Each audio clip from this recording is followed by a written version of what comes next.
আসসালামু আলাইকুম, কেমন আছেন আপনারা সবাই? চলে এসেছে আপনাদের মাঝে নতুন আর একটা ভিডিও নিয়ে। আজকে বরবটি দিয়ে চিংড়ি মাছ। তো রান্না করার জন্য কড়াই বসিয়ে দিয়েছি।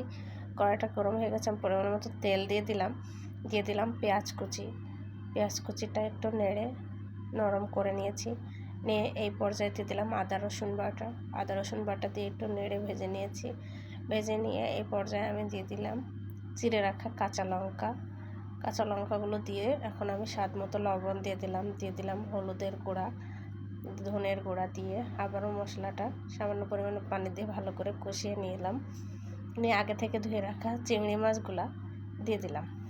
দিয়ে এখন ভালো করে 2-3 মিনিট মতো মিশিয়ে নিয়ে এই পর্যায়ে আমি চিংড়ি মাছটা কষানোর জন্য পরিমাণ মতো পানি দিয়ে দেবো। পানি দিয়ে আবারও আমি একটু নেড়ে ঢাকনাতে ঢেকে কিছুক্ষণ মাছটা কষিয়ে নেব। এ পর্যায়ে ঢাকনাটা তুলে নিয়েছি।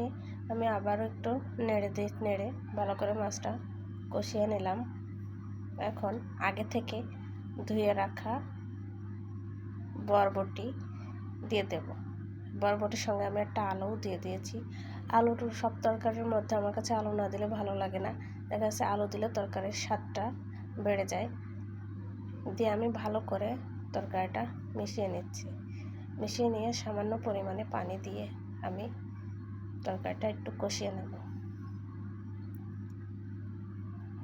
ঢাকনাতে দিয়েছি। এ পর্যায়ে ঢাকনাটা তুলে নিয়ে আমি আবার একটু বরবটিটা নেড়ে দিলাম। আমার বরবটি কষানো হয়ে গেছে। এখন আমি পরিমাণ মতো পানি দিয়ে দিচ্ছি। আবার একটু নেড়ে মিশিয়ে নিয়ে এখন আমি ঢাকনাতে ঢেকে আরও কিছুক্ষণ রান্না করে নেব। এ পর্যায়ে ঢাকনাটা তুলে নিয়েছি।